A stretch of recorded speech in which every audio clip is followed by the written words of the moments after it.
ವಿದ್ಯಾರ್ಥಿಗಳೇ, ತಮಗೆಲ್ಲರಿಗೂ ಕೂಡ ಈ ಶುಭ ಮುಂಜಾನೆಯ ಶುಭಾಶಯಗಳು.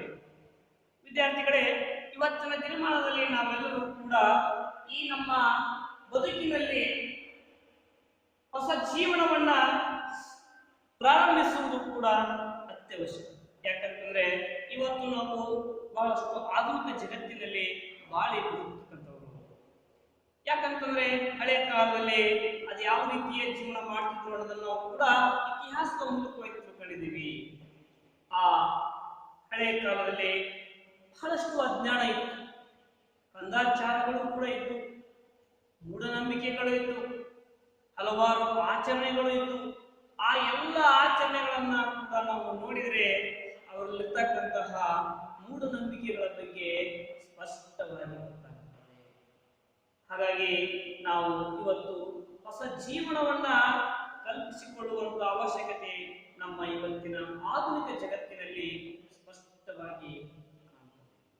ಯಾಕಂತಂದ್ರೆ ನಾವು ಮೂಢನಂಬಿಕೆಗಳನ್ನು ಬಿಡಬೇಕು, ಕಂದಾಚಾರಗಳನ್ನು ಕೂಡ ಬಿಡಬೇಕು, ಅಜ್ಞಾನವನ್ನು ತಲುಪಿಸಬೇಕು, ಮೌಢ್ಯಗಳನ್ನು ಬಿಡಬೇಕು. ಹಲವಾರು ರೀತಿಯ ಅಜ್ಞಾನ ಆಚರಣೆಗಳನ್ನು ನಾವು ಬಿಟ್ಟು ಇವತ್ತಿನ ದಿನಮಾನದಲ್ಲಿ ಬಾಳಿ ಬದುಕತಕ್ಕಂತಹ ವ್ಯಕ್ತಿಗಳಾಗಬೇಕು. ಹಾಗಾಗಿ ನಮ್ಮ ಜೀವನ ಬಹಳಷ್ಟು ಕೌಶಲ್ಯಯುತವಾಗಿ ಇರಬೇಕು ಅಂತಕ್ಕಂಥದ್ದನ್ನು ನಾವಿಲ್ಲಿ ಕಟ್ಕೊಳ್ತಕ್ಕಂಥದ್ದು ಅವಶ್ಯಕ. ಹಾಗಾದ್ರೆ ವಿದ್ಯಾರ್ಥಿಗಳೇ, ಇದಕ್ಕೆ ಸಂಬಂಧಪಟ್ಟಿರ್ತಕ್ಕಂತಹ ಒಂದು ನಿಮಗೆ ಪದ್ಯಪಾಠ, ಅದುವೇ ಹೊಸ ಹಾಡು ಅಂತಕ್ಕಂಥದ್ದು. ಹಾಗಾದ್ರೆ ನಾವು ಇವತ್ತಿನ ದಿನ ನೀವು ಸೇರಿ ಹೊಸ ಹಾಡು ಪದ್ಯವನ್ನ ಬರೆದಿರ್ತಕ್ಕಂತಹ ಅವರ ಪರಿಚಯ ಹಾಗೂ ಈ ಪದ್ಯದ ಸಾರಾಂಶವನ್ನ ಸಂಪೂರ್ಣವಾಗಿ ಅರ್ಥ ಮಾಡಿಕೊಳ್ತಕ್ಕಂತಹ ಪ್ರಯತ್ನವನ್ನು ಕಲಿಯುವುದು. ವಿದ್ಯಾರ್ಥಿಗಳೇ, ಈ ಪದ್ಯಪಾಠವನ್ನ ಬರೆದಿರ್ತಕ್ಕಂಥವರು ಕೈಯಾರ ಕಿಯ್ಯನರೈ ಎಂಬ ಕವಿ. ಈ ಕವಿ ಬಗ್ಗೆ ನಾವು ಸ್ವಲ್ಪ ಅವರ ಮಾಹಿತಿಯನ್ನು ಪಡೆದುಕೊಳ್ಳುವ ಮೊದಲು ಅವರು ಎಲ್ಲಿ ಜನಿಸಿದರು, ಅವರ ಸ್ಥಳ ಯಾವುದು, ಅವರು ಯಾವ ರೀತಿಯ ಸಾಹಿತ್ಯವನ್ನು ರಚನೆ ಮಾಡಿದ್ದಾರೆ, ಅದೇ ರೀತಿಯಾಗಿ ಅವರಿಗೆ ಬಂದಿರತಕ್ಕಂತಹ ಪ್ರಶಸ್ತಿಗಳು ಎಷ್ಟು ಅಂತಕ್ಕಂಥದ್ದನ್ನ ಇಲ್ಲಿ ತಿಳಿದುಕೊಳ್ಳೋಣ. ಹಾಗಾದ್ರೆ ಬನ್ನಿ ವಿದ್ಯಾರ್ಥಿಗಳೇ, ಅವರ ಪರಿಚಯವನ್ನು ನಾವು ನೀವು ತಿಳಿದುಕೊಳ್ಳೋಣ. ನೋಡಿ, ಈ ಹೊಸ ಹಾಡು ಪದ್ಯವನ್ನ ಬರೆದಿರ್ತಕ್ಕಂತಹ ಕೈಯಾರ ಕಿಯ್ಯನರೈ ಕವಿ 1915ರಲ್ಲಿ ಕಾಸರಗೋಡು ಜಿಲ್ಲೆಯ ಕೈಯಾರ ಎಂಬ ಸ್ಥಳದಲ್ಲಿ ಇವರು ಜನಿಸುತ್ತಾರೆ. ಇವರು ಶ್ರೀಮುಖ, ಐಕ್ಯಗಾನ, ಗಂಧವತಿ, ಪುನರ್ನವ ಚೇತನ ಮತ್ತು ಹೊರಗು ಇವರು ಬರೆದಿರುವಂತಹ ಕವನ ಸಂಕಲನಗಳು ಯಾವ್ಯಾವ ಅಂತಂದ್ರೆ ಶ್ರೀಮುಖ, ಐಕ್ಯಗಾನ, ಗಂಧವತಿ, ಪುನರ್ನವ ಚೇತನ ಮತ್ತು ಹೊರಗು ಇವರು ಬರೆದಿರುವಂತಹ ಕವನ ಸಂಕಲನಗಳಾಗಿವೆ. ಮತ್ತೆ ಇವರು ಅಣ್ಣ ದೇವರು ಮತ್ತು ಇತರ ಕಥೆ ಎಂಬ ಕಥಾ ಸಂಕಲನವನ್ನು ಕೂಡ ಇವರು ರಚಿಸಿದ್ದಾರೆ. ಅಣ್ಣ ದೇವರು ಮತ್ತು ಇತರ ಕಥೆ. ಮತ್ತೆ ರತ್ನಾಕರ, ಪರಶುರಾಮ, ಎ.ಬಿ. ಶೆಟ್ಟಿ ಇವರು ಬರೆದಿರ್ತಕ್ಕಂತಹ ಜೀವನ ಚರಿತ್ರೆಗಳು ಯಾವ್ಯಾವು? ರತ್ನಾಕರ, ಪರಶುರಾಮ, ಎ.ಬಿ. ಶೆಟ್ಟಿ ಇವರು ಬರೆದಿರ್ತಕ್ಕಂತಹ ಜೀವನ ಚರಿತ್ರೆಗಳಾಗಿವೆ. ಮತ್ತೆ ದುಡಿತವೇ ನನ್ನ ದೇವರು ಎಂಬ ಆತ್ಮಕಥನವನ್ನು ಕೂಡ ಇವರು ರಚಿಸಿದ್ದಾರೆ. ಯಾವುದು? ದುಡಿತವೇ ನನ್ನ ದೇವರು ಅಂತ. ಮತ್ತೆ ಇವರಿಗೆ ಹಲವಾರು ಪ್ರಶಸ್ತಿಗಳು ಕೂಡ ಲಭಿಸಿವೆ. ನಾಡೋಜ ಪ್ರಶಸ್ತಿ, ಆಳ್ವಾಸ್ ಮುನಿಶ್ರೀ ಪ್ರಶಸ್ತಿ, ಕರ್ನಾಟಕ ಸಾಹಿತ್ಯ ಅಕಾಡೆಮಿ ಪ್ರಶಸ್ತಿ ಅಂತ. ನೋಡಿ ವಿದ್ಯಾರ್ಥಿಗಳೇ, ಇವರ ಪರಿಚಯ ಇಷ್ಟೊಂದಿದೆ. ಇವರು 1915ರಲ್ಲಿ ಕಾಸರಗೋಡು ಜಿಲ್ಲೆಯ ಕೈಯಾರ ಎಂಬ ಗ್ರಾಮದಲ್ಲಿ ಇವರು ಜನಿಸುತ್ತಾರೆ.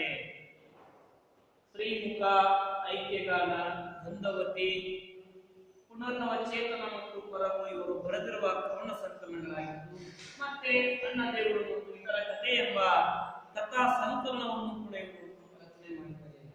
ಮತ್ತೆ ಬರೆದಿರ್ತಕ್ಕಂಥ ಜೀವನ ಚರಿತ್ರೆಗಳು ಯಾವುವೆಂದರೆ ರತ್ನಾಕರ, ಪರಶುರಾಮ, A.B. ಶೆಟ್ಟಿ ಅಂತಕ್ಕಂತಹ ಜೀವನ ಚರಿತ್ರೆಗಳನ್ನು ಬರೆದಿದ್ದಾರೆ. ಮತ್ತೆ ಇವರ ಆತ್ಮಕಥನ ತುಡಿತವೇ ನನ್ನ ದೇವರು ಅಂತ. ಇವರಿಗೆ ಈ ಸಾಹಿತ್ಯ ಕೃಷಿಗಾಗಿ ಇನ್ನೂ ಅನೇಕ ಸಾಹಿತ್ಯವನ್ನು ಇವರು ರಚನೆ ಮಾಡಿದ್ದಾರೆ. ಹಾಗಾಗಿ ಇವರ ಸಾಹಿತ್ಯ ಕೃಷಿಗಾಗಿ ಹಲವಾರು ಪ್ರಶಸ್ತಿಗಳು ಕೂಡ ಲಭಿಸಿವೆ. ಅದರಲ್ಲಿ ಪ್ರಮುಖವಾಗಿ ನಾಡೋಜ ಪ್ರಶಸ್ತಿಯನ್ನ ಇವರು ಪಡ್ಕೊಂಡಿದ್ದಾರೆ, ಆಳ್ವಾಸ್ ಮಿಶ್ರಿ ಪ್ರಶಸ್ತಿಯನ್ನು ಪಡ್ಕೊಂಡಿದ್ದಾರೆ, ಕರ್ನಾಟಕ ಸಾಹಿತ್ಯ ಅಕಾಡೆಮಿ ಪ್ರಶಸ್ತಿಯನ್ನು ಕೂಡ ಇವರು ಪಡ್ಕೊಂಡಿದ್ದಾರೆ. ನೋಡಿ ವಿದ್ಯಾರ್ಥಿಗಳೇ, ಈ KR ರೈ ಇವರ ಪರಿಚಯವನ್ನು ನಾವು ಸಂಕ್ಷಿಪ್ತವಾಗಿ ಅಚ್ಚುಕಟ್ಟಾಗಿ ತಿಳ್ಕೊಂಡಿದ್ದೀವಿ. ಹಾಗಾದ್ರೆ ಈ ಪದ್ಯವನ್ನು ನಾವೀಗ ಸ್ವಲ್ಪ ಇದರ ಹಿನ್ನೆಲೆ ಏನು ಅಂತ ಆಗಲೇ ಹೇಳಿದೆ ನಾನು. ಹೊಸ ಜೀವನವನ್ನು ನಾವು ಕಟ್ಕೊಳ್ಬೇಕಾಗಿದೆ, ಹಳೆಯ ಮೌಲ್ಯಗಳನ್ನು ನಾವು ಬಿಟ್ಟು ಬದುಕಬೇಕಾಗಿದೆ, ಸಮಾಜದಲ್ಲಿರ್ತಕ್ಕಂಥ ಸ್ವಾಸ್ಥ್ಯ ಮನೋಭಾವನೆಗಳನ್ನು ನಾವು ಬೆಳೆಸ್ಕೊಳ್ಬೇಕಾಗಿದೆ. ಅಂದಾಚಾರಗಳಾಗಿರ್ಬೋದು, ಅಜ್ಞಾನ ಆಗಿರ್ಬೋದು, ಗುಣನಂಬಿಕೆ ಆಗಿರ್ಬೋದು, ಮೌಲ್ಯ ಹಲವಾರು ರೀತಿಯ ಒಳ್ಳೆಯ ಘಟನೆಗಳು ಯಾವುವೂ ಅಲ್ಲ, ಇಂಥವೆಲ್ಲ ಬಿಟ್ಟಾಕಬೇಕಾಗಿದೆ. ಇವೆಲ್ಲವನ್ನು ಬಿಟ್ಟಾಕಿ ಒಳ್ಳೆಯ ಜೀವನವನ್ನು ನಾವು ನಡೆಸ್ಕೊಳ್ತಕ್ಕಂಥ ಸಾಮರ್ಥ್ಯವನ್ನು ನಾವು ಬೆಳೆಸ್ಕೋಬೇಕು, ಹೊಸ ಜೀವನವನ್ನು ನಾವು ಕಟ್ಕೊಳ್ಬೇಕು ಅಂತಕ್ಕಂಥ ಮಾತನ್ನ ಈ ಪದ್ಯದಲ್ಲಿ ಈ ಕೃತಿಕಾರರು ನಮಗೆ ತಿಳಿಸಿಕೊಡ್ತಾರೆ. ಹಾಗಾದ್ರೆ ನಾವು ಇವತ್ತು ಈ ಅವಧಿಯಲ್ಲಿ ಈ ಪದ್ಯವನ್ನು ನಾವೀಗ ಅಧ್ಯಯನ ಮಾಡೋಣ. ವಿದ್ಯಾರ್ಥಿಗಳೇ ಕೇಳಿ,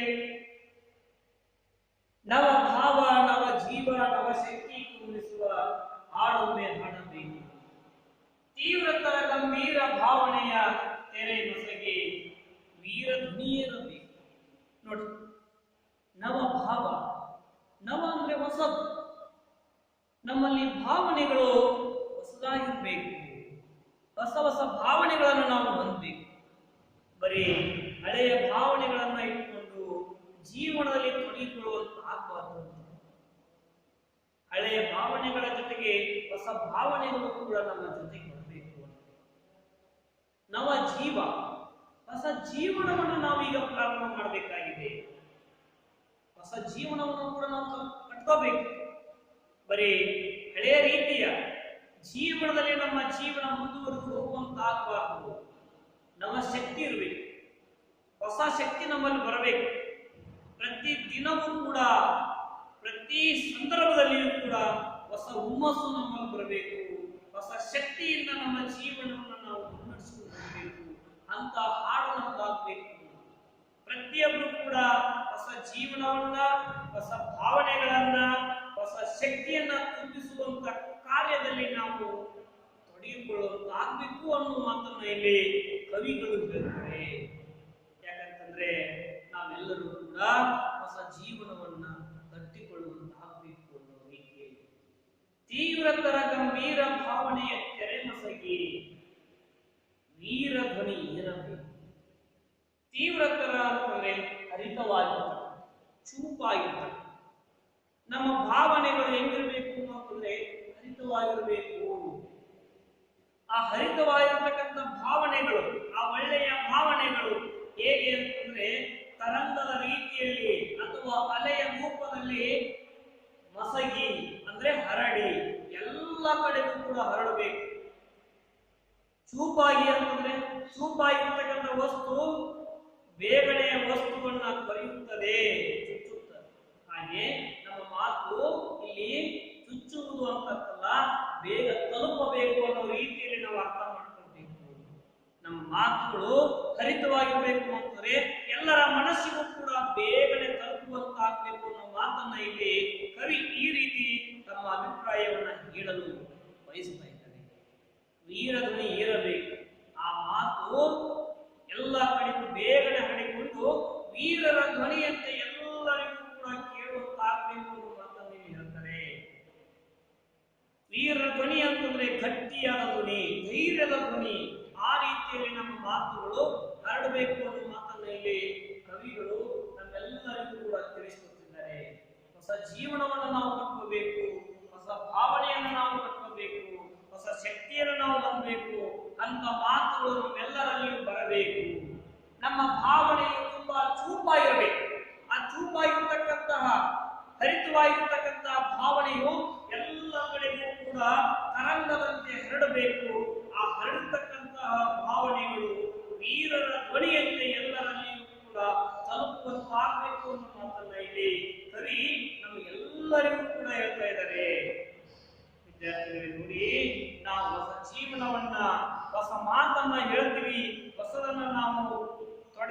ಬದುಕಲು ಶುರು ಮಾಡಿದ್ದೀವಿ ಅಂತಂದ್ರೆ ಅದು ಈ ರೀತಿಯಾಗಿ ಇರಬೇಕು ಅನ್ನೋ ಮಾತನ್ನ ಇಲ್ಲಿ ಕವಿ ನಮಗೆಲ್ಲರಿಗೂ ಕೂಡ ಹೇಳ್ತಾ ಇದ್ದಾರೆ. ವಿದ್ಯಾರ್ಥಿಗಳೇ, ಮೊದಲನೆಯ ಈ 4 ಸಾಲಿನ ಸಾರಾಂಶವನ್ನು ನಾನು ನಿಮಗೆ ಮತ್ತೊಂದು ಸಾರಿ ಹೇಳ್ತೀನಿ ನೋಡಿ. ಹೊಸ ಭಾವನೆಗಳನ್ನ ನಾವು ಹೊಂದಬೇಕು, ಹೊಸ ಜೀವನವನ್ನ ನಾವು ಹೊಂದಬೇಕು, ಹೊಸ ಶಕ್ತಿಯನ್ನು ನಾವು ಹೊಂದಬೇಕು. ಈ ರೀತಿ ತುಂಬಿಸುವಂತಹ ಈ ಎಲ್ಲ ಶಕ್ತಿ ಬರುವಂತಹ ಹಾಡನ್ನು ನಾವು ಹಾಡಬೇಕು. ಅಂತಹ ಜೀವನವನ್ನು ನಾವು ಹೊಂದಬೇಕು ಅನ್ನೋ ಮಾತನ್ನ ಇಲ್ಲಿ ಕವಿ ನಮ್ಗೆಲ್ಲರಿಗೂ ಕೂಡ ಹೇಳ್ತಾ ಇದ್ದಾರೆ. ಹರಿತವಾಗಿರ್ತಕ್ಕಂಥ ಗಂಭೀರ ಭಾವನೆಯ ರೀತಿಯಲ್ಲಿ ನಮ್ಮ ಮಾತುಗಳು ತರಂಗಗಳ ರೂಪದಲ್ಲಿ ಹರಡಬೇಕು. ಆ ಮಾತುಗಳು ವೀರರ ಧ್ವನಿಯಂತೆ ಎಲ್ಲ ಕಡೆ ಮುಟ್ಟುವಂತಾಗಬೇಕು ಅನ್ನೋ ಮಾತನ್ನ ಇಲ್ಲಿ ಕವಿಗಳು ನಮ್ಗೆಲ್ಲರಿಗೂ ಕೂಡ ತಿಳಿಸ್ತಾ ಇದ್ದಾರೆ. ವಿದ್ಯಾರ್ಥಿಗಳೇ, ನಾವೀಗ ಈ ಮೊದಲ 4 ಸಾಲುಗಳನ್ನ ಅಧ್ಯಯನ ಮಾಡಿದ್ವಿ, ಇದರ ಅಭ್ಯಾಸವನ್ನ ಮಾಡಿದೀವಿ. ಈಗ ಅದರ ಮುಂದಿನ ಭಾಗಕ್ಕೆ ನಾವೀಗ ಹೋಗೋಣ. ಕೇಳಿ. ಜಾತಿ, ಕುಲ, ಮತ, ಧರ್ಮ, ಭಾಷೆಗಳ ಕಡಿದೊಗೆದು ಎದೆ ಹಿಗ್ಗಿ ಹಾಡಬೇಕು. ಯುಗ ಯುಗಗಳಾಚೆಯಲ್ಲಿ ಲೋಕಾಂತದಲ್ಲಿ ಆ ಹಾಡು ಮುಳುಗಬೇಕು. ನೋಡಿ ವಿದ್ಯಾರ್ಥಿಗಳೇ, ನಾವೆಲ್ಲರೂ ಕೂಡ ಇವತ್ತಿನ ಸಂದರ್ಭದಲ್ಲಿ ಹೇಗೆ ಬದುಕಿದ್ದೀವಿ ಅಂತಂದ್ರೆ, ನಾವೆಲ್ಲರೂ ಕೂಡ ಜಾತಿ ಅಂತಕ್ಕಂಥ ಕಂದಕ ಅಥವಾ ಕೂಪದಲ್ಲಿ ಸಂಪೂರ್ಣವಾಗಿ ಇನ್ನೂ ಹೊರಗೆ ಬಂದಿಲ್ಲ. ಮೊದಲಿನ ಸಂದರ್ಭದಲ್ಲಿ ಜಾತಿ ಅಂತಕ್ಕಂಥ ಸಮಾಜದಲ್ಲಿ ನಮ್ಮ ನಾಡಿನಲ್ಲಿ ಬಹಳಷ್ಟು ತಾಂಡವಾಡ್ತಾ ಇತ್ತು. ಅದು ನಮ್ಮ ಸಮಾಜದ ವ್ಯವಸ್ಥೆಯನ್ನು ಹಾಳು ಮಾಡ್ತಾ ಇತ್ತು. ಇವತ್ತಿನವರೆಗೂ ಕೂಡ ಅದು ಇನ್ನೂ ಜೀವಂತವಾಗಿದೆ. ಅದನ್ನು ಕಡಿದು ಹೋಗಿಬೇಕು, ಅದನ್ನು ನಾಶ ಮಾಡಬೇಕು. ಜಾತಿ ನಮ್ಮ ಸಮಾಜ ಸ್ವಾಸ್ಥ್ಯವಾಗಿರಲಿಕ್ಕೆ ಅಡ್ಡಿ ಮಾಡ್ತದೆ. ಉತ್ತಮವಾದ ಸಮಾಜ ನಿರ್ಮಾಣ ಮಾಡಲಿಕ್ಕೆ ಅದು ತೊಂದರೆ ಮಾಡ್ತಾ ಇದೆ ಅಂತಕ್ಕಂಥದ್ದು ನಮ್ಗೆಲ್ಲರಿಗೂ ಕೂಡ ಗೊತ್ತಿರ್ತಕ್ಕಂಥ ವಿಷಯ. ವಿದ್ಯಾರ್ಥಿಗಳೇ, ನೀವು ಯಾರು ಕೂಡ ಜಾತಿ ಅಂತಕ್ಕಂಥ ಕಂದಕವನ್ನು ನೀವು ಇಟ್ಕೊಳ್ಬೇಡಿ. ನೀವೆಲ್ಲರೂ ಕೂಡ ಮನುಷ್ಯರು ಅಂತಕ್ಕಂಥದ್ದು. ಜಾತಿ ಇಲ್ಲವೇ ಇಲ್ಲ ಅಂತಕ್ಕಂಥ ಭಾವನೆಯನ್ನು ನಾವೆಲ್ಲರೂ ಹೊಂದಬೇಕು. ಕುಲ ಅಂತಕ್ಕಂಥದ್ದು ಇರುವ ನಾವೆಲ್ಲರೂ ಕೂಡ ನಮ್ಮ ಕುಲ ಚಲೋ, ಅವ್ರ ಕುಲ ಸರಿ ಇಲ್ಲ, ಇವ್ ಸರಿ ಇದೆ, ಅವ್ನು ಸರಿ ಇಲ್ಲ, ಅವ್ರು ಯಾರು ಸರಿ ಇಲ್ಲ, ಎಲ್ಲರೂ ಸರಿ ಇದ್ದಾರೆ, ಇವ್ರ ಕುಲ ಒಳ್ಳೆಯದು, ಅವ್ರ ಕುಲ ಕೆಟ್ಟದ್ದು ಅಂತಕ್ಕಂಥ ಭೇದ ಭಾವದ ರೀತಿಯಲ್ಲಿ ನಾವೆಲ್ಲರೂ ಮಾಡ್ತಾ ಇದ್ದೀವಿ.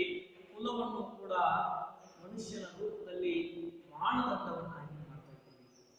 ಅದು ಯಾವುದು? ಮನುಷ್ಯನಿಗೆ ಕುಲ ಬೇಡ, ಆ ಕುಲವನ್ನು ಕೂಡ ನಾವು ಕಡಿದೊಗಿಬೇಕು. ಮತ, ಧರ್ಮ ನಮ್ಗೆ ಯಾಕೆ ಬೇಕು? ಮತಗಳು, ಧರ್ಮಗಳು.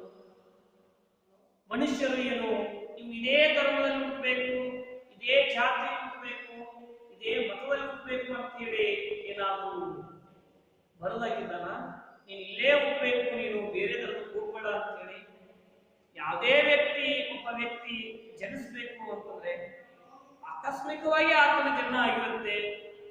ಇದೇ ಧರ್ಮ ಅಂತಂದ್ರ ಅವ್ರ ತಂದೆ ತಾಯಿ ಯಾವ ಧರ್ಮದವರಾಗಿರ್ತಾರೋ ಅವನು ಆಗ್ತದೆ.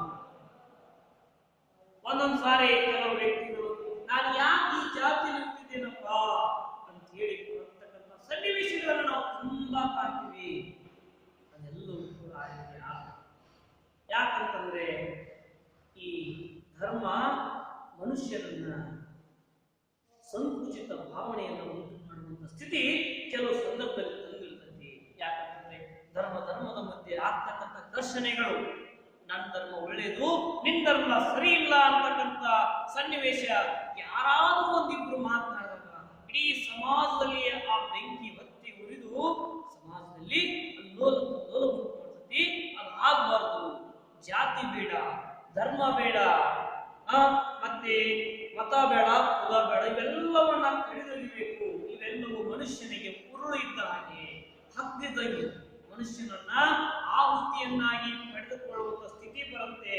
ಹಾಗಾಗಿ ನಾವೆಲ್ಲರೂ ಈ ಜಾತಿ, ಮತ, ಕುಲ, ಧರ್ಮ ಇವೆಲ್ಲವನ್ನ ಬಿಟ್ಬಿಟ್ಟಿದ್ದೀವಿ ಅಂತಕ್ಕಂಥ ಮಾತನ್ನ ಎಲ್ಲರ ಮುಂದಲೂ ಕೂಡ ಇವತ್ತೊಂದೆಲ್ಲ ನಾವೆಲ್ಲರೂ ಹೇಳುವಂತಾಗಬೇಕು, ಎದೆ ಹಿಗ್ಗಿ ಹೇಳಬೇಕು ಅನ್ನೋ ಮಾತನ್ನ ಇಲ್ಲಿ ಹೇಳ್ತಾರೆ.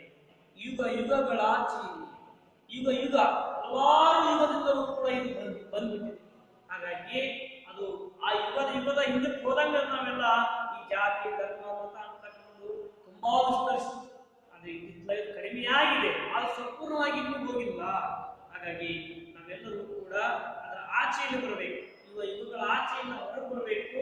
ಲೋಕ ಬರೀ ನಮ್ಮ ಭೂಲೋಕ ಅಷ್ಟೇ ಅಲ್ಲ, ಈ ಲೋಕವನ್ನು ಕೂಡ ಮೀರಿರ್ತಕ್ಕಂತಹ ಸಂದರ್ಭದಲ್ಲಿಯೂ ಕೂಡ ನಾವು ಏನ್ ಮಾಡಬೇಕು ಅಂತಂದ್ರೆ ಈ ಮಾತನ್ನು ಹೇಳಬೇಕು.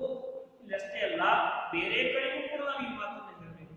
ಆ ಹಾಡು ಏನಾಗಬೇಕು, ಹುಡುಗಬೇಕು. ಅಲ್ಲಿ ಎಲ್ಲರೂ ಕೂಡ ಬೇರೆ ಕಡೆಗಿಂತ ಸ್ಥಿತಿ ಇತ್ತು ಅಂತಂದ್ರೆ ಅಲ್ಲಿಯೂ ಕೂಡ ಇದು ಹೋಗುವಂತಾಗಬೇಕು. ಈ ನಮ್ಮ ಮಾತನ್ನು ಕೇಳಿ ಅಲ್ಲಿಯೂ ಕೂಡ ಯಾವ ಅವ್ಯವಸ್ಥೆಯೂ ಕೂಡ ಇರಬಾರದು ಅನ್ನೋದನ್ನು ಇಲ್ಲಿ ಕವಿಗಳು ಹೇಳ್ತಾರೆ. ನೋಡಿ ವಿದ್ಯಾರ್ಥಿಗಳೇ, ನಾವೆಲ್ಲರೂ ಕೂಡ ಜಾತಿಯಿಂದ ಹೊರಗೆ ಬರಬೇಕು, ಮತದಿಂದ ಹೊರಗೆ ಬರಬೇಕು, ಧರ್ಮದಿಂದ ಹೊರಗೆ ಬರಬೇಕು, ಕುಲದಿಂದ ಹೊರಗೆ ಬರಬೇಕು ಅನ್ನೋ ಮಾತನ್ನು ಇಲ್ಲಿ ಹೇಳ್ತಾರೆ. ಮತ್ತೆ ಈ ಹೊರಗೆ ಬಂದಿರತಕ್ಕಂತಹ ಸನ್ನಿವೇಶವನ್ನು ಎಲ್ಲರ ಮುಂದೂ ಕೂಡ ಹೇಳ್ಕೊಂತಿರ್ಬೇಕು. ನಾವೆಲ್ಲ ಹೀಗಿದ್ದೀವಿ, ನೀವು ಇದೇ ರೀತಿ ಇರಬೇಕು ಅಂತಕ್ಕಂಥ ಮಾತನ್ನು ಅವರಿಗೆ ತಿಳಿಸ್ಬೇಕು. ಇದು ಹಲವಾರು ಯುಗಗಳಿಂದ ಬಂದಿರತಕ್ಕಂಥ ವ್ಯವಸ್ಥೆಯಾಗಿದ್ದು ಇದೆಲ್ಲವೂ ಕೂಡ ಬಿಟ್ಟು ಹೋಗಬೇಕು. ಈ ನಮ್ಮ ಭೂಮಿಯ ಮೀರಿರ್ತಕ್ಕಂಥ ಇನ್ನೊಂದು ಲೋಕದಲ್ಲಿಯೂ ಕೂಡ ಆ ಮಾತು ಅಲ್ಲಿ ಹೋಗಿ ಹುಡುಕುವಂತ ಆಗ್ಬೇಕು ಅನ್ನೋ ಮಾತನ್ನ ಇಲ್ಲಿ ಕವಿ ನಮ್ಗೆಲ್ಲರಿಗೂ ಕೂಡ ತಿಳಿಸಿಕೊಟ್ಟಿದ್ದಾರೆ. ವಿದ್ಯಾರ್ಥಿಗಳೇ, ಮುಂದಿನ ಭಾಗವನ್ನು ನಾವೀಗ ಅಧ್ಯಯನ ಮಾಡೋಣ.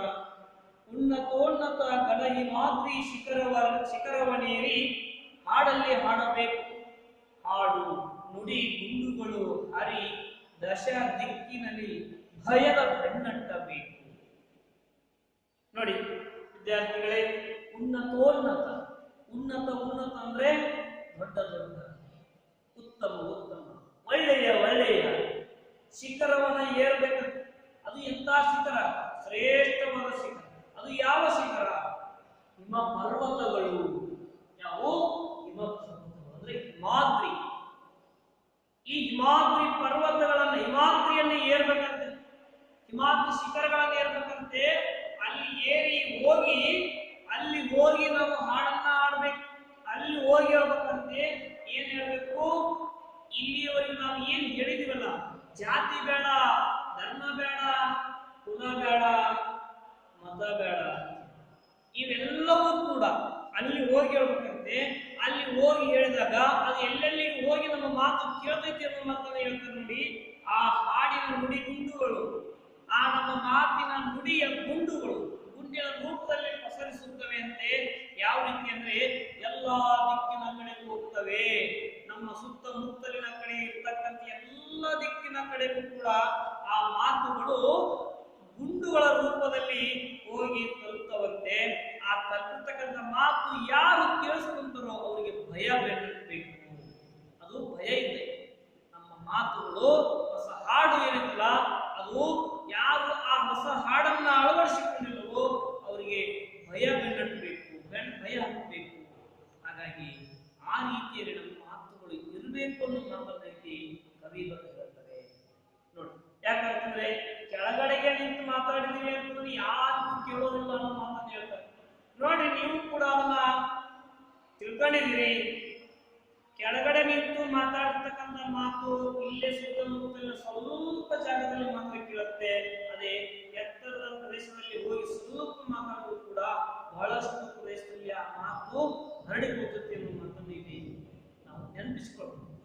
ಯಾಕಂತಂದ್ರೆ ಕೆಳಗಡೆ ಏನಾದ್ರು ಸ್ವಲ್ಪ ಮಾತಾಡಲಿ, ಇಲ್ಲೇ ಅಷ್ಟೇ, ಮೇಲೂ ಮಾತಾಡಿದ್ರೆ ಎಲ್ಲರಿಗೂ. ಹಾಗಾಗಿ ಇವ್ರು ಹೇಳ್ತಾರೆ, ನೀವಷ್ಟೇ ಹೊಸ ಹಾಡನ್ನ, ಹೊಸ ಜೀವನವನ್ನ ಪಡ್ಕೊಂಡ್ರೆ ಸಾಕು, ಎಲ್ಲರೂ ಕೂಡ ಅದನ್ನ ಅಳವಡಿಸ್ಕೊಳ್ಬೇಕು ಅನ್ನೋ ಮಾತನ್ನ ಇಲ್ಲಿ ಹೇಳ್ತಾರೆ. ಹಾಗಾಗಿ ಹಿಮಾದ್ರಿ ಶಿಖರವನ್ನೇರಿ ಹೇಳಿ ಮಾತನ್ನ, ಆ ಹಾಡುವಲ್ಲಿ ಹುಡುಗಿನ ರೂಪದಲ್ಲಿ ಬರಬೇಕು. ಆ ಮಾತುಗಳು ಗುಂಡುಗಳ ರೂಪದಲ್ಲಿ ಎಲ್ಲ ಕಡೆಗೂ ಹಬ್ಬಿ ಭಯದ ಬೆನ್ನಟ್ಟಬೇಕು. ಎಲ್ಲಾ ದಿಕ್ಕಿನ ಕಡೆಗೂ ಹಬ್ಬಿ ಭಯ ಆಗ್ತಕ್ಕಂಥದ್ದು ಅವರಿಗೆ ಆಗ್ಬೇಕು ಅಂತಕ್ಕಂಥ ಮಾತನ್ನ ಇಲ್ಲಿ ಕವಿಗಳು ಹೇಳ್ತಾರೆ. ನೋಡಿ ವಿದ್ಯಾರ್ಥಿಗಳೇ, ಈಗ ನೀವು 3 ಭಾಗವನ್ನ ಈ ಪದ್ಯದಲ್ಲಿ ತಿಳ್ಕೊಂಡು ಇನ್ನ ಮುಂದಿನ ಭಾಗವನ್ನು ನಾವು ನೋಡೋಣ. ಕೇಳಿ. ಗಂಡೆದೆಯ ಗರ್ಜನೆಗೆ 30 ಮುಕೋಟಿ ಕಲಕಂಠ ಬೆರೆಸಬೇಕು, ಭೂಮ್ಯಂತರಾಳದಲ್ಲಿ ನಭ ಚಕ್ರ ಗೋಳದಲ್ಲಿ ಮಾಧ್ವನಿಗಳೇಳಬೇಕು. ಕಲಕಂಠ ಅಂದ್ರೆ ಇಂಪಾದ ಧ್ವನಿ, ಕಲಕಂಠ ಅಂದ್ರೇನು? ಇಂಪಾದ ಧ್ವನಿ. ಮತ್ತೆ ನಭ ಅಂತಂದ್ರೆ ಆಕಾಶ, ಮತ್ತೆ ಮಾರ್ಧನಿ, ಮಾರ್ಧನಿ ಅಂತಂದ್ರೆ ಪ್ರತಿಧ್ವನಿ. ನೋಡಿ, ಈ ಪದಗಳ ಅರ್ಥವನ್ನು ಸ್ಪಷ್ಟವಾಗಿ ಅರ್ಥೈಸಿಕೊಳ್ಳಿ. ಏನಂತ ಕಷ್ಟಗಳೇನಿಲ್ಲ, ನಾವೆಲ್ಲರೂ ಕೂಡ ತಿಳಿದುಕೊಳ್ಳಲು ಅತ್ಯಂತ ಸರಳವಾಗಿರ್ತಕ್ಕಂತಹ ಪದಗಳೇ ಆಗಿದೆ.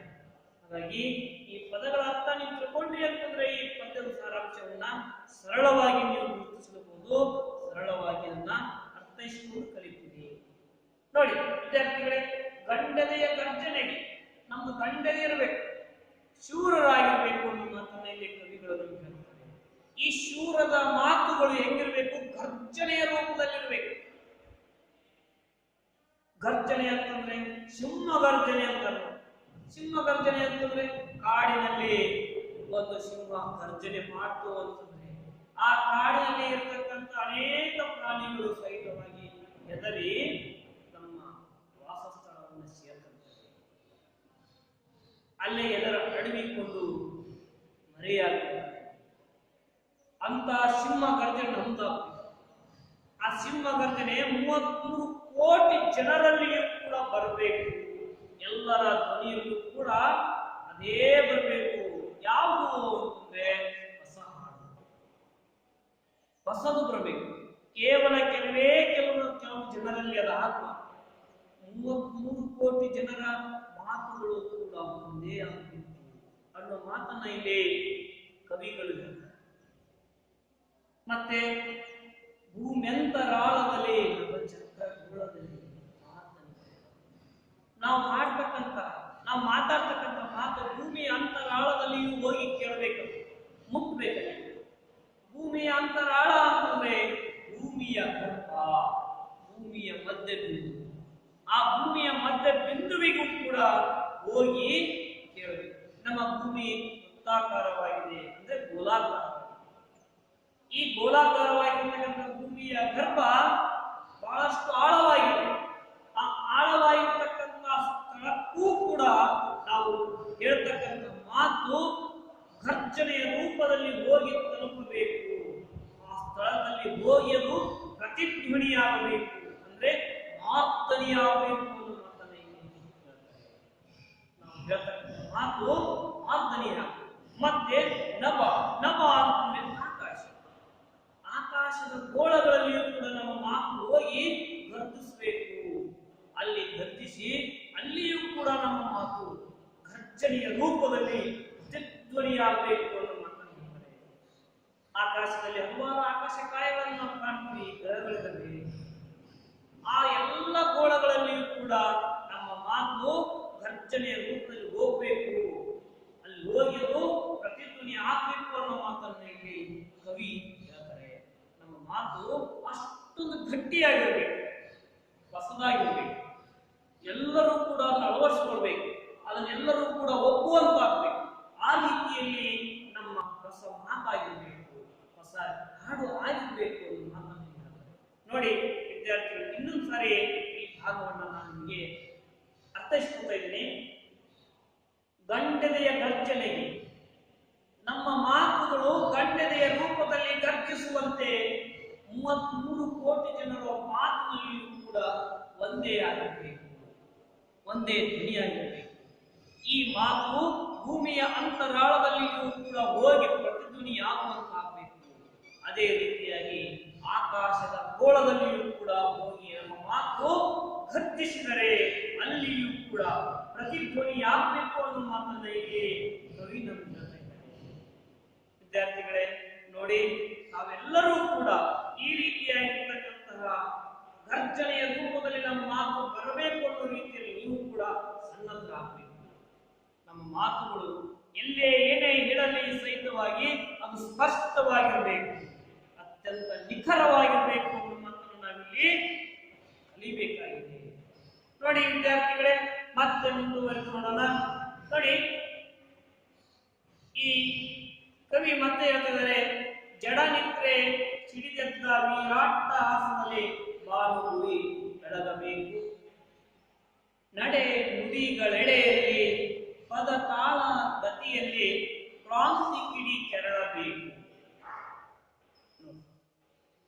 ಜಡನಿದ್ರೆ ಸಿಡಿದೆದ್ದ ವಿರಾಟ ಹಾಸ ಬಾನುಗುಡಿ ಬೆಳಗಬೇಕು. ಹೊಸ ಹಾಡುವಂತ ಅಂದ ತಕ್ಷಣ ನಾವು ಜಡನಿದ್ರೆಯಲ್ಲಿದ್ರೂ ಕೂಡ ಒಮ್ಮಿದೊಮ್ಮೆ ಸಿಡಿದೇಳಬೇಕು, ವೀರ ಅಟ್ಟಹಾಸದಿಂದ ನಾವಿರಬೇಕು ಅಂತ ಹೊಸ ಜೀವನ ನಮ್ದಾಗಿರ್ಬೇಕು. ಅಲ್ಲಿ ಇಡೀ ಬಾನು ಕೂಡ ಬೆಳಗುವಂತ ಮಾತನಾಡಬೇಕು. ನಮ್ಮ ಜೀವನ ಈ ಬಾಣಿನಲ್ಲಿ, ಈ ಆಕಾಶದಲ್ಲಿ ಕೂಡ ನಮ್ಮ ಮಾತುಗಳು ಬೆಳಕಿನ ರೂಪದಲ್ಲಿ ಬೆಳಗುವಂತ. ನಾವೇನಾದ್ರೂ ಮಾತಾಡಿದ್ವಿ ಅಂತಂದ್ರೆ ನಿದ್ರಾವಸ್ಥೆಯಲ್ಲಿಯೂ ಕೂಡ ವೀರ ಅಟ್ಟಹಾಸದಿಂದ ಎದ್ದು ಹೊಸ ಜೀವನದ ಬಗ್ಗೆ ನಾವು ಮಾತಾಡುವಂತಾಗಬೇಕು. ಅದು ಎಲ್ಲ ಬೆಳಗಬೇಕು. ಈ ಭೂಮಿಯಲ್ಲಿ ಕೂಡ ಬೆಳಗುವಂತಾಗಬೇಕು, ಅದು ಎಲ್ಲ ಕಡೆ ಪಸರಿಸಬೇಕು. ಆ ರೀತಿ ಇರಬೇಕು ಅನ್ನೋ ಮಾತನ್ನ ಇಲ್ಲಿ ಹೇಳ್ತಾರೆ. ನಮ್ಮ ನಡೆಯಾಗಿರ್ಬಹುದು, ಅಂದ್ರೆ ನಮ್ಮ ನಡತೆಯಾಗಿರ್ಬಹುದು, ನಮ್ಮ ಮಾತುಗಳು ಕೂಡ ಯಾವ ರೀತಿ ಅಂತಂದ್ರೆ ನಾವು ನಡೆನುಡಿ, ನಮ್ಮ ಯಾವ ರೀತಿ ನಮ್ಮ ಜೀವನವನ್ನು ನಾವು ನಡೆಸಿಕೊಂಡು ಹೋಗ್ತಿರ್ತೀವಿ ಆ ರೀತಿಯಲ್ಲಿ ನಮ್ಮ ಮಾತುಗಳು ಇರಬೇಕು. ಅದೇ ತಾಳದ ಗತಿಯಲ್ಲಿ ಕೂಡ ನಮ್ಗೆ ಇರಬೇಕು ಅನ್ನೋ ಮಾತನ್ನ ಹೇಳ್ತಾನೆ. ಅದು ಯಾವ ರೀತಿ ಅಂದ್ರೆ ಕ್ರಾಂತಿ ಕಿಡಿ ಕೆರಳಬೇಕು.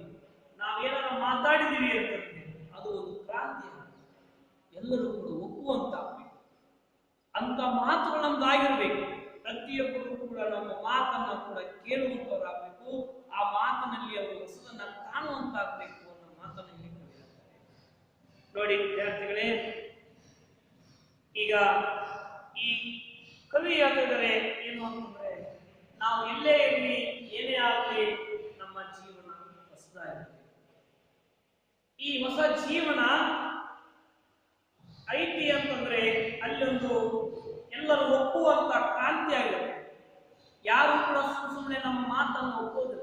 ಒಪ್ಪಬೇಕು ಅಂತಂದ್ರೆ ಅದರಲ್ಲಿ ಒಂದು ಅರ್ಥ ಇರಬೇಕು. ಆ ಅರ್ಥದ ಮೂಲಕವಾಗಿ ಎಲ್ಲರ ಕಲಕಂಡ ಬೆರೆಸುವಂತಾಗಬೇಕು.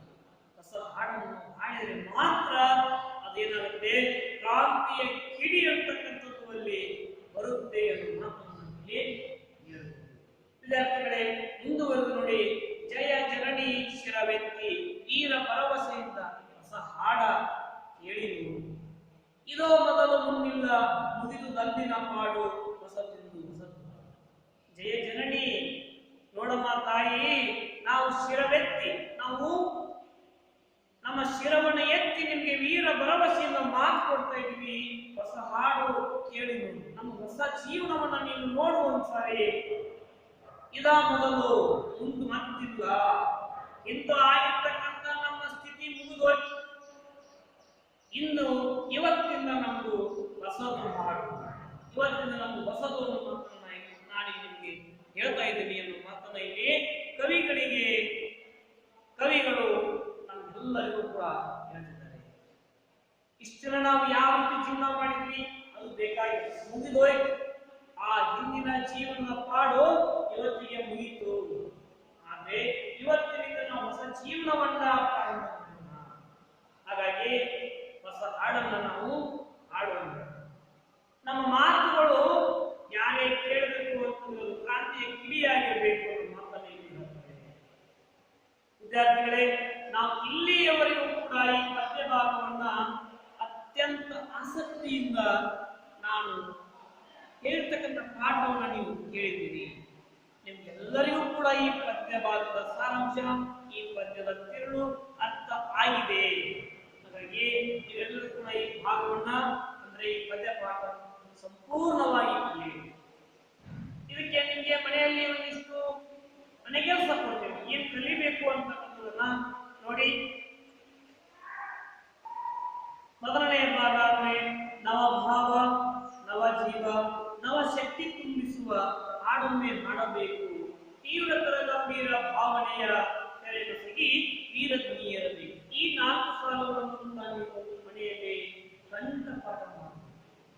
ಮತ್ತೆ ಎರಡನೇ ಭಾಗ, ಜಾತಿ ಕುಲ ಅಂತ ಧರ್ಮ ಭಾಷೆಗಳ ಕಡೆ ತೆಗೆದು ಎದೆಹಿಕ್ಕಿ ಹಾಡಬೇಕು. ಯುಗ ಯುಗಗಳಾಚೆಯಲ್ಲಿ ಲೋಕಲೋಕಾಂತದಲ್ಲಿ ಆ ಹಾಡು ಉಳಿದಬೇಕು. ಇದನ್ನು ಕೂಡ ನೀವು ಮನೆಯಲ್ಲಿ ಕಂಠಪಾಠ ಮಾಡಬೇಕಾಗುತ್ತೆ. ಮತ್ತೆ ಉನ್ನತೋನ್ನತ ಗಣ ಹಿಮಾದ್ರಿ ಶಿಖರವನೇರಿ ಹಾಡಲ್ಲಿ ಹಾಡಬೇಕು. ಹಾಡು ನುಡಿ ಗುಂಡುಗಳು ಹಾರಿ ದಶ ದಿಕ್ಕಿನಲ್ಲಿ ಭಯದ ಬೆನ್ನಟ್ಟಬೇಕು. ಇದನ್ನು ಕೂಡ ನೀವು ಮನೆಯಲ್ಲಿ ಅಂದ್ರೆ ಈ 3 ಪ್ಯಾರಾಗಳನ್ನು ಕೂಡ ನೀವು ಮನೆಯಲ್ಲಿ ಕಂಠಪಾಠ ಮಾಡಿಕೊಂಡು ಒಂದ್ಸಾರಿ ಬರೆದುಕೊಂಡು ಮುಂದಿನ ತರಗತಿಗೆ ನೀವು ಬರಬೇಕು. ಮುಂದಿನ ತರಗತಿಯ ಅವಧಿಯಲ್ಲಿ ನೀವು ಸನ್ನದ್ಧರಾಗಬೇಕು.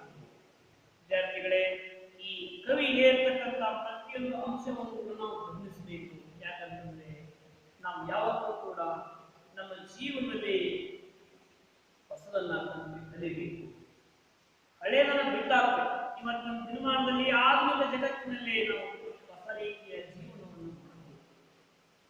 ನಮ್ಮಲ್ಲಿ ಜಾತಿ ಮತ ಧರ್ಮ ಕುಲ ಅಜ್ಞಾನ ಅಂಧಕಾರ ಮೌಢ್ಯ ಇವ್ಯಾವ ಇರಬಾರ್ದು ನಮ್ಮ ಮನೆಯಲ್ಲಿ ನಮಗೆ ಕವಿಗಳು ಹೇಳ್ತಾರೆ.